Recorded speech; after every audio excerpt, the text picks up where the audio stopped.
मेरे कुछ दोस्तों के सलाह से मैं ये वीडियो बना रहा हूँ। उनकी डिमांड थी कि आप शारीरिक रोग के लिए आप लोगों को जागृत करते हैं, कुछ मानसिक रोगों के लिए भी बताएं। आज मेरी यह पहली वीडियो मानसिक रोगों के ऊपर है। अगर समाज में किसी को मानसिक रोग है तो उन लोगों को कुछ पता ही नहीं है कि मुझे मानसिक रोग है, और अगर कोई उनको बता दे कि मानसिक रोग है तो चिढ़ जाते हैं। वो कहते हैं हम पागल हैं क्या। तो आज मैं उनके बारे में बताता हूँ। अगर आपको कुछ इसमें से लगे कि आपको मानसिक लक्षण हैं तो मैं इनके सरल उपाय भी बताऊँगा। और चुपचाप, अगर आप समझ नहीं सकते तो आप चुपचाप इलाज कर सकते हैं। विकराल रूप होने के बाद तो फिर डॉक्टर ही देखेंगे, लेकिन शुरुआत आपके हाथ में है, आप उसको रोक सकते हैं। अब वीडियो शुरू करने से पहले आपसे गुजारिश है कि अगर आपने मेरी चैनल को सब्सक्राइब नहीं किया तो कृपया कर लें, और अगर कर लिया है तो उसके लिए बहुत बहुत धन्यवाद। मानसिक रोग में एक रोग नहीं है, अनेकों रोग हैं और पूरा ग्रंथ है इनका, आयुर्वेद में भरे पड़े हैं। लोग सोचते हैं कि आयुर्वेद में मानसिक रोगों का कुछ नहीं है। हम ये कहते हैं कि आयुर्वेद से ही सारी पद्धतियाँ चली हैं। आपकी मेडिसिन, आपकी सर्जरी और आपके साइकेट्री, जितने भी डॉक्टर हैं, उनका बेस आयुर्वेद ही है। और इनमें गीता हमारे लिए बहुत ही उपयोगी है। अब मैं कुछ नाम गिनाता हूँ जिनके बारे में आप कुछ जानते भी होंगे, और कुछ ऐसे हैं जिनके बारे में आप नहीं जानते होंगे। अपस्मार, जिसे मिर्गी कहते हैं, ये एक मानसिक रोग है। उन्माद यानी कि हिस्ट्रिकल, और हिस्ट्रिकल में कई बार मनो अभिघात होने से, चोरों के डर से, प्रशासन के डर से और शत्रुओं के डर से धन परिवार नष्ट हो गया, उसके कारण प्रिय का वियोग हो गया, उसके कारण विचित्र विचित्र बातें करते हैं, अकारण हंसना, अकारण रोना। जो व्यक्ति बड़ा हार्ड है और वो अचानक रो कर के दिखाए, आपको हंस के दिखाए अचानक, तो उसको हो सकता है कोई मानसिक रोग हो। अभितत्वाभिनिवेश, हमारे यहाँ बोला है अतत्वाभिनिवेश,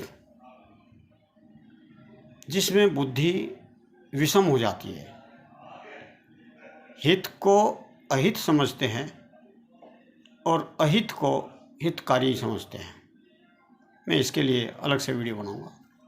तो अब मैं वर्णन करूंगा एक सामान्य रोगों का। सामान्य रोगों से पहले मैं कुछ बताता हूँ जो आप मॉडर्न में दिखाते हैं। उसमें साइकोन्यूरोसिस, साइकोसिस, एनेक्सिटी न्यूरोसिस और न्यूरोस्थीनिया, साइजोफ्रीनिया और पेरोनिया, ये मोस्टली रोग होते हैं जो डॉक्टर के पास जाते हैं। और ये लोगों को लोग इनको पागल समझने लगते हैं, लेकिन ये मानसिक विकृति है। थोड़ी देर के लिए आप इनको ठीक कर सकते हैं और शुरुआत से ही पहले ही उनको संभाल सकते हैं। पेरोनिया एक ऐसा विचित्र रोग है, इसके बारे में मैं अलग से एक वीडियो बनाऊंगा। जो रोगी पूरी उम्र झूठे विचारों में काट देता है और उसे संदेह रहता है बड़प्पन का, मैं भगवान हूँ, मैं देवता हूँ। इस तरीके से उसको रोग पैदा हो जाते हैं। अब बात करते हैं मन रोगों के कारण क्या है। अक्षीणय सत्वम, यानी जब मन दुर्बल हो जाए, उसका सत्व कम हो जाए, उसकी इम्यूनिटी कम हो जाए, मन की इम्यूनिटी। समाक्रांते रजसा तमसा हृदय, यानी कि अपत्य, यानी कि जो नहीं खाना चाहिए उसके खाने से, अनुचित पीने से, अनुचित व्यवहार से, अनुचित व्यवहार से, यानी कि जैसे रहना चाहिए ऐसा ना रहे, जैसे बोलना चाहिए वो ना ऐसा बोले, तो उसके वात आदि कुपित, वात पित्त कफ कुपित होकर के मनोवह स्रोत, ये स्रोत होते हैं मनोवह, जैसे पाचन तंत्र है तो उसे अन्नवह स्रोत बोलते हैं आयुर्वेद में, और मन के जो स्रोत हैं उनको मनोवह स्रोत कहते हैं। इनमें अवरोध हो जाता है, और ऐसी अवस्था में जब मनोस्रोत में दोष बढ़ रहे हों और उस समय सत्व गुण कम हो जाए और रज और तम गुण बढ़ जाए, तब धी, घृति, स्मृति विभ्रंश हो जाता है, यानी कि उसकी बुद्धि और समझने की शक्ति, याद रखने की शक्ति, उसकी कैप्चरिंग पावर ये कमज़ोर हो जाती हैं, विभ्रंश हो जाती हैं। तब ये मद, यानी कि मानसिक नशा सा हो जाता है। कई लोगों को मूर्छा, अपस्मार यानी मिर्गी और उन्माद, उसके बाद बड़े से बड़े रोग, मानसिक संन्यास तक, यानी कि कोमा तक, ये मानसिक रोग के कारण चले जाते हैं। अब इनके लक्षण क्या हैं? बुद्धि, घृति, स्मृति का भ्रंश हो जाना, यानी कि बुद्धि का काम की बात नहीं करता, घृति ग्रहण शक्ति, यानी कि इसको कुछ समझाएं वो ग्रहण नहीं करता, वो कुछ याद करना चाहे तो ग्रहण नहीं करता, और उसके बाद मनुष्य स्वयं उसके अपने परिवार के लिए, स्वयं के लिए और समाज के लिए अशुभ कार्य करने लगता है। ये पहचान है मानसिक रोगों की। उसका विनय, विवेक, आचरण उसका लोप हो जाता है, विवेक नष्ट हो जाता है। उसको नहीं ध्यान रहता कि ये माता है, पिता है, या बहन है, या भाई है, या ये मेरा मामा है, फूफा है, दादा है। उसे जो बोलना होता है वो बोल देता है और बाद में माफ़ी भी मांग लेता है। ये मानसिक विकार हैं, मानसिक परेशानियां हैं।